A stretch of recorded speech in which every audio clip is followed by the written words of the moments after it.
আসসালামু আলাইকুম। আশা করি সবাই ভালো আছেন। আজকের ভিডিওতে আমরা দেখব ঘরে বসে কিভাবে হাতে থাকা মোবাইল ফোনটি দিয়ে আমার ইউনিয়ন পরিষদের সেবাগুলো পেতে পারি। আজকের ভিডিওতে আমরা ফ্রি নাগরিক অ্যাকাউন্ট তৈরি করে আমরা কিভাবে নাগরিকত্ব সনদ, চারিত্রিক সনদ, ওয়ারিশ সনদের জন্য আবেদন করতে হয় আমরা দেখে দেব। চলুন ভিডিওটি শুরু করি।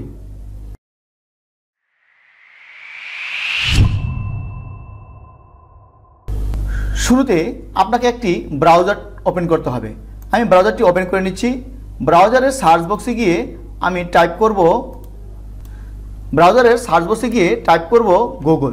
গুগল লিখে সার্চ করব। গুগলের সার্চ বক্সে গিয়ে টাইপ করব প্রত্যয়ন লিখে আমি সার্চ করব। সার্চ করার পর প্রত্যয়নের যে ওয়েব পেজ অ্যাড্রেসটি আছে এখানে চলে আসবে। আমি প্রত্যয়নে গিয়ে আবার ক্লিক করব।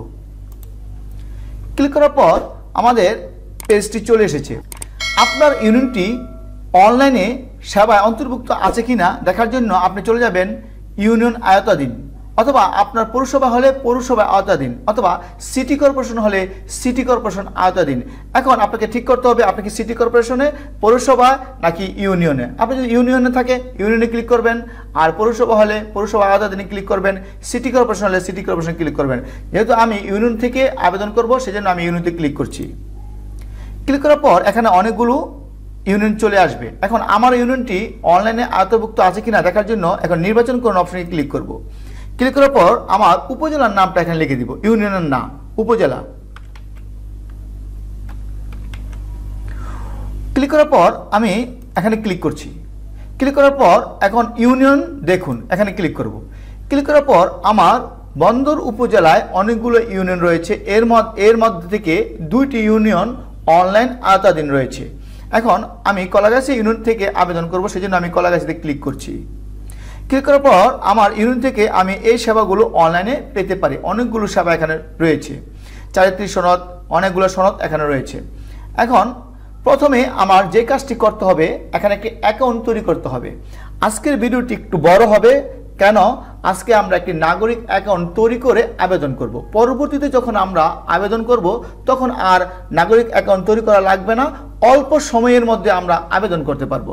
চলুন শুরু করি। ফ্রি নাগরিক অ্যাকাউন্ট তৈরি করার জন্য আপনাকে ক্লিক করতে হবে ফ্রি নাগরিক অ্যাকাউন্টে। ক্লিক করার পর 3টি অপশন রয়েছে যে আপনি জন্ম নিবন্ধন দিয়ে কি অ্যাকাউন্টটি তৈরি করতে চাচ্ছেন নাকি জাতীয় পরিচয়পত্র নম্বর দিয়ে তৈরি করতে চাচ্ছেন। আপনি 2টি উপায়ে তৈরি করতে পারবেন। আমি এখন দেখিয়ে দিচ্ছি যে জন্ম নিবন্ধন দিয়ে অথবা আপনার জাতীয় পরিচয়পত্র দিয়ে আবেদন করতে পারেন। আমি জাতীয় পরিচয়পত্রে ক্লিক করছি। ক্লিক করার পর আমি জাতীয় পরিচয়পত্রের নম্বরটি এখানে দিয়ে দিব। জাতীয় পরিচয়পত্র নম্বরটি দেওয়া হয়ে গেলে এখন আমরা দিয়ে দিব জন্ম তারিখ, প্রথম বছর দিব, তারপর মাস দিয়ে দিব, তারপর দিন দিয়ে দিব। বছর মাস দিন দেওয়া হয়ে গেলে আপনি মোবাইল নম্বরটি এখানে দিতে হবে। তারপর বলে রাখছি যে বলছে চিহ্নিত ক্ষেত্রগুলো পূরণ করে বাধ্যতামূলক, মানে আপনার যেখানে লাল স্টার রয়েছে সেই ঘরগুলো অবশ্যই আপনাকে পূরণ করতে হবে। এখন আমি এখানে মোবাইল নাম্বারটি দিয়ে দিচ্ছি। মোবাইল নাম্বারটি দেওয়া হয়ে গেলে এখানে একটি বক্সে টিক চিহ্ন না থাকলে আপনাকে টিক চিহ্ন দিয়ে দিতে হবে। টিক চিহ্ন দেওয়ার পর নিবন্ধন করুন অপশনটিতে আপনি ক্লিক করবেন। এখন একটি মেসেজ চলে এসেছে যে আমার যে এখানে যে মোবাইল নাম্বারটি দিয়েছিলাম সেই মোবাইল নাম্বারে একটি ওটিপি কোড চলে গিয়েছে। আমি এখানে বক্সে ওটিপি কোডটি দিয়ে দিব। তবে আমি বলে রাখছি যে আপনার যদি স্মার্ট কার্ড দিয়ে রেজিস্ট্রেশন করতে না পারেন সেক্ষেত্রে আগের যে স্মার্ট কার্ড ছাড়া যে এনআইডি কার্ডটি ছিল সে এনআইডি কার্ড দিয়ে চেষ্টা করবেন। এতে যদি আপনার কাজ না হয় তাহলে আপনার জন্ম নিবন্ধন দিয়ে কাজটি করবেন। স্মার্ট কার্ড দিয়ে যদি না হয় অবশ্যই আপনার আগের স্মার্ট কার্ড ছাড়া যে এনআইডি কার্ডটি ছিল সেটি দিয়ে কাজটি করবেন, অথবা আপনার জন্ম নিবন্ধন দিয়ে কাজটি করতে পারবেন। এখন আমি কোডটি দিয়ে দিচ্ছি। কোড নাম্বারটি দেওয়া হয়ে গেলে আপনি জমা দিন অপশনটিতে ক্লিক করবেন। তারপর আপনাকে একটি মেসেজ দেওয়া হবে যে অভিনন্দন, যে আপনার নিবন্ধন সফলভাবে সম্পূর্ণ হয়েছে। এখন আপনি চলে যাবেন লগইনে। লগইনে গিয়ে ক্লিক করবেন। এখানে 2টি অপশন রয়েছে, একটা নাগরিক, একটা হচ্ছে প্রশাসনিক। আপনি নাগরিকে ক্লিক করবেন, তারপর আপনার মোবাইল নাম্বার দিবেন। এখানে যে মোবাইল নাম্বার দিয়ে রেজিস্ট্রেশন করেছিলেন সেই মোবাইল নাম্বারটি দিবেন।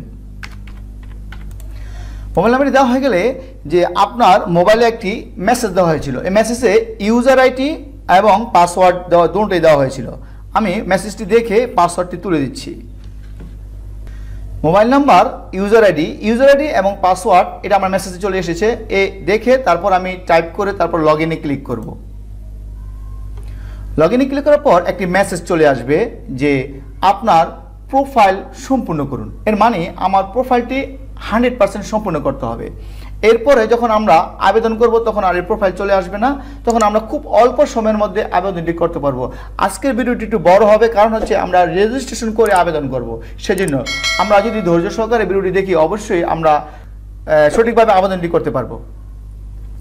এখন 20%, এখন প্রোফাইল সম্পূর্ণ করুন। এখন অপশন রয়েছে জাতীয় পরিচয়পত্র। প্রোফাইলটি আপডেট করার জন্য আপনার এই 5টি ডকুমেন্ট প্রয়োজন হবে। জাতীয় পরিচয়পত্র নম্বর লাগবে এবং জন্ম নিবন্ধন লাগবে, যেটা দিয়ে আপনি করছেন রেজিস্ট্রেশন সেই নাম্বারটি লাগবে। তারপর জাতীয় পরিচয়পত্র অথবা জন্ম নিবন্ধন এর স্ক্যান কপি লাগবে, মানে একটা ছবি লাগবে। বর্তমান ঠিকানা, স্থায়ী ঠিকানা এবং পাসপোর্ট সাইজের এক কপি ছবি লাগবে। এখন আমি এগুলা যদি আমার কাছে ঠিক থাকে তারপর প্রোফাইল সম্পূর্ণ কোনো অপশনটি ক্লিক করব।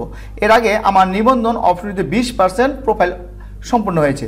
এখন আমার 100% করার জন্য প্রোফাইল সম্পূর্ণ কোনো অপশনটি ক্লিক করব। ক্লিক করার পর আমার যে জন্ম নিবন্ধনটি দিয়েছি বা আমার আইডি কার্ডটি যেটা দিয়েছিলাম ওই আইডি কার্ড বা জন্ম নিবন্ধন থেকে তথ্যগুলো চলে এসেছে। এখন বাকিগুলো পূর্ণ করতে হবে। যেমন নেম, ইংরেজি নেম, বাংলা নেম, পিতার নাম বাংলা ইংরেজি, মাতার নেম বাংলা ইংরেজি, সবগুলো চলে এসেছে। এখন স্বামী বা স্ত্রী যে অ্যাকাউন্টটি তৈরি করতেছে তার যদি স্বামী বা বিবাহিত হয়ে থাকলে স্বামী বা স্ত্রীর নাম দিয়ে দিবেন, আর যদি বিবাহিত না থাকলে তাহলে না দিয়ে দিবেন। এখানে বাম পাশে ইংরেজিতে, ডান পাশে বাংলাতে আপনি টাইপ করে দিবেন। দেওয়া হয়ে গেলে আপনি এখন ইমেল, বলছিলাম যে স্টার, লাল স্টার থাকলে এটা আপনার দিতে হবে, আর লাল স্টার না থাকলে আপনার না দিলে হবে। এখন ইমেল অ্যাড্রেস দিলে হবে, না দিলে হবে। তারপর এখানে আপনি যদি জাতীয় পরিচয়পত্র দিয়ে অ্যাকাউন্ট তৈরি করে থাকেন জাতীয় পরিচয়পত্র নাম্বার এখানে চলে আসবে। আর যদি আপনি জন্ম নিবন্ধন দিয়ে অ্যাকাউন্ট তৈরি করে থাকেন জন্ম নিবন্ধন নাম্বারটি চলে আসবে। মোবাইল নাম্বার চলে আসছে অটোমেটিক, জন্ম তারিখ চলে আসছে, ধর্ম, এখন ধর্ম আপনি ঠিক করে দিবেন। তারপর লিঙ্গ চলে আসছে অটোমেটিক, রক্তের গ্রুপ আপনি ঠিক করে দিবেন, আপনি যে গ্রুপে সেই গ্রুপে রক্ত গ্রুপটি দিয়ে দিবেন। তারপর পরবর্তী বাটনে ক্লিক করবেন। পরবর্তী বাটনে ক্লিক করার পর আপনার প্রোফাইলটি এর আগে 20% ছিল, এখন কিন্তু অলরেডি 40% হয়েছে। এরপর আপনার স্থায়ী ঠিকানা, এখানে আপনি গ্রাম ইংরেজি দিয়ে দিবেন। তারপর ডান পাশে আপনার বাংলাতে দিয়ে দিবেন। তারপর হোল্ডিং নাম্বার, আপনার যদি হোল্ডিং নাম্বার জানা থাকে হোল্ডিং নাম্বারটা ইংরেজি দিয়ে দিবেন, ডান পাশে বাংলায় দিয়ে দিবেন। হোল্ডিং নাম্বারটি দেওয়া হয়ে গেলে তারপর রাস্তা ব্লক, আপনার যদি রাস্তা 1 নাম্বার অথবা রাস্তার ব্লক বা শাখায় থাকে আপনি দিয়ে দিবেন। বাম পাশে ইংরেজি, ডান পাশে বাংলা দিয়ে দিবেন, লেখা থাকবে বাংলা ইংরেজি। দেওয়া হয়ে গেলে আপনি আরেকটি নিচে অপশন পাবেন যে ঠিকানার ধরন, আপনি কোন আন্ডারে, আপনি সিটি কর্পোরেশন আন্ডারে রয়েছেন নাকি আপনার পৌরসভা নাকি আপনার ইউনিয়ন পরিষদ। আপনি এখানে ক্লিক করলে অটোমেটিক অপশন 3টে অপশন চলে আসবে। যেহেতু আমি ইউনিয়ন থেকে আবেদন করছি যখন ইউনিয়ন ক্লিক করে দেবো। ইউনিয়ন ক্লিক করে দেওয়ার পর আপনি এখানে বিভাগ ঠিক করে দিবেন, আপনি কোন বিভাগ থেকে আবেদনটি করছেন আপনার বিভাগটি এখানে দিয়ে দিবেন। জেলা, আপনার জেলা ঠিক করে দিবেন। এখানে জেলা দেওয়া হয়ে গেলে ডান পাশে আবার উপজেলা, আপনি উপজেলা ঠিক করে দিবেন। দেওয়ার পর ডাকঘর, আপনি আবার ডাকঘর ঠিক করে দিবেন। যদি আপনার ডাকঘর পেতে এখানে অনেক সময় লাগে, তারপর আপনি এখানে ডাকঘরের কোড নাম্বারটি লিখে দিবেন, অটোমেটিক চলে আসবে। তারপর ইউনিয়ন, আপনি কোন ইউনিয়ন থেকে আপনি সনদটি নিতে চাচ্ছেন আপনি আপনার ইউনিয়নটি এখানে দিয়ে দিবেন। যেহেতু আমি কলাগাছি থেকে আবেদন করতে চাচ্ছি সেজন্য আমার ইউনিয়নটি কলাগাছিয়া, সেজন্য আমি কলাগাছি ক্লিক করে দিচ্ছি। তারপর মালিকের ধরন, আপনার বাড়ির মালিকের ধরন আপনার বাড়ির মালিক নাকি ভাড়াটিয়া, ভাড়াটিয়া হলে ভাড়াটিয়া দিবেন, বাড়ির মালিক হলে বাড়ির মালিক দিয়ে দিবেন, যে আপনার উপরে যে হোল্ডিং ট্যাক্স দিয়েছি হোল্ডিং নাম্বারটা দিয়েছিলেন। তারপর ওয়ার্ড, আপনি কয় নং ওয়ার্ড থেকে, আমি দিয়ে দিলাম 2 নং ওয়ার্ড, অথবা আপনার অনুযায়ী আপনি কয় নং ওয়ার্ড থেকে আবেদন করতে চাচ্ছেন সেই ওয়ার্ডটি এখানে দিয়ে দিবেন। দেওয়া হয়ে গেলে আপনি পরবর্তী বাটনে ক্লিক করবেন। পরবর্তী বাটনে ক্লিক করার পর এর আগে আমার 40% প্রোফাইলটি আপডেট করা ছিল, এখন কিন্তু আমার 60% প্রোফাইলটি আপডেট হয়ে গেছে। এখন আমাদের আপডেট হওয়ার পর এখানে নিচে একটি অপশন চলে আসবে, আগেরটি ছিল যে স্থায়ী ঠিকানা, এখন এখানে একটি বক্স রয়েছে। আপনি যদি স্থায়ী ঠিকানা এবং বর্তমান ঠিকানা একই হয়ে থাকে তাহলে আপনি এই বক্সে ক্লিক করবেন, আর যদি একে না হয়ে থাকে তাহলে আপনার এই ফর্মটি পূরণ করে দিবেন। আমার যেহেতু স্থায়ী ঠিকানা এবং বর্তমান ঠিকানা একই, সেজন্য আমি এখানে বক্সে ক্লিক করছি। ক্লিক করার পর এর আগে যে স্থায়ী ঠিকানা যে ফর্মটি পূরণ করেছিলাম, এই বর্তমান ঠিকানা সেম ফর্মটি এর জন্য অটোমেটিক চলে এসেছে। আসার পর এখন পরবর্তী বাটনে ক্লিক করবেন। ক্লিক করার পর এর আগে কিন্তু আমার 60% ছিল প্রোফাইলটি আপডেট করা, এখন অলরেডি 80% হয়ে গেছে। এখন আমার অলরেডি এখানে একটা আমার ছবি দিতে হবে। আর যদি আপনি এনআইডি কার্ড দিয়ে প্রোফাইলটি করে থাকেন, রেজিস্ট্রেশন করে থাকেন, আর আপনি যদি এনআইডি কার্ড দিয়ে নাগরিক অ্যাকাউন্ট করে থাকেন, অবশ্যই এনআইডি কার্ডের যে ছবিটি ছিল অটোমেটিক ছবিটি এখানে চলে আসবে। এখন আমি যেহেতু জন্ম নিবন্ধন দিয়ে আবেদন করেছি, এখন আমি ছবিটি অ্যাটাচ করে দেব। ছবিটি দেওয়া হয়ে গেলে এরপর আমার জাতীয় পরিচয়পত্র বা জন্ম নিবন্ধন ছবিটি স্ক্যান কপিটি এখানে দিয়ে দেব।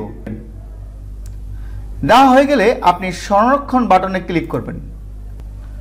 সংরক্ষণে ক্লিক করার পর আপনার প্রোফাইল 100% সম্পূর্ণ হয়েছে একটি অলরেডি মেসেজ চলে আসবে। আপনি এখন প্রত্যয়ন সিস্টেমের সকল সেবা নিতে পারবেন। এখন আমি পরবর্তীতে যখন আমি যে কোনো সনদের জন্য আবেদন করব, আমার এত সময় প্রয়োজন লাগবে না, যেহেতু আমার অ্যাকাউন্টটি তৈরি করা হয়ে গেছে। এখন আমি নিচে গিয়ে আমরা ক্লিক করি যে এই তথ্যগুলো যদি ঠিক থাকে তাহলে আপনি সাধারণ তথ্য পরিবর্তন, এখানে যদি আপনার ওজন উচ্চতা যদি আরও ইনক্লুড করতে চান তাহলে সাধারণ তথ্য পরিবর্তন করুন অপশনটি ক্লিক করবেন। এখন আপনি যদি এখন ওজন দিতে চান ওজন দিয়ে দিবেন, এবং আপনার উচ্চতা দিতে থাকেন আপনার উচ্চতা দিয়ে দিতে পারবেন। দেওয়া হয়ে গেলে আপনি পরিবর্তন করুন ক্লিক করবেন। তারপর আপনার পরিবর্তন হয়ে যাবে। তারপর এখন আপনার কাজ কমপ্লিট বলছে যে আপনার সাধারণ তথ্য সফলভাবে পরিবর্তন হয়েছে।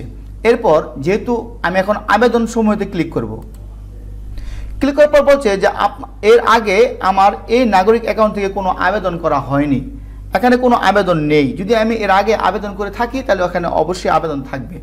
যেহেতু আমার আবেদন করা নেই, এখন আমি আবেদন করতে চাই।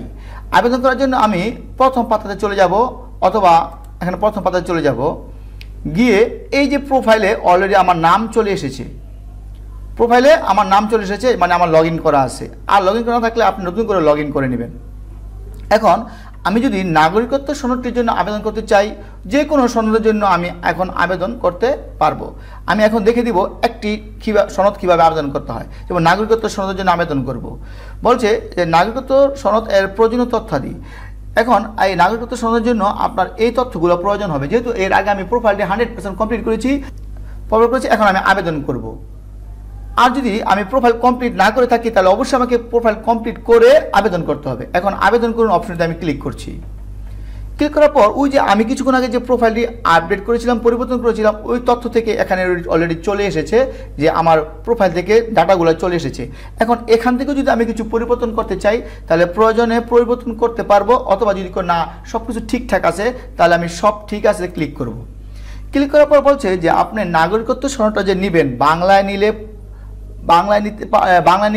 15 টাকা, ইংরেজি নিলে 15 টাকা, টোটাল মিলে আপনার দুইটা বাংলা এবং ইংরেজি সনদটা নিতে চাইলে অবশ্যই আপনাকে 31 টাকা পে করতে হবে। আর যদি আপনি শুধু বাংলা নেন তাহলে ইংরেজি ক্লিক করে তুলে দিতে হবে, টোটাল আসবে 15 টাকা 75 পয়সা। আর যদি দুইটা নিতে চান তাহলে আপনি এখানে টিক দিতে হবে। দেওয়ার পর আপনার বাংলা ইংরেজি দুইটা সনদের জন্য আপনাকে পে করতে হবে 31 টাকা 50 পয়সা, আর একটির জন্য 15 টাকা 75 পয়সা। এখন আপনি কিভাবে অনলাইনে পেমেন্ট করবেন?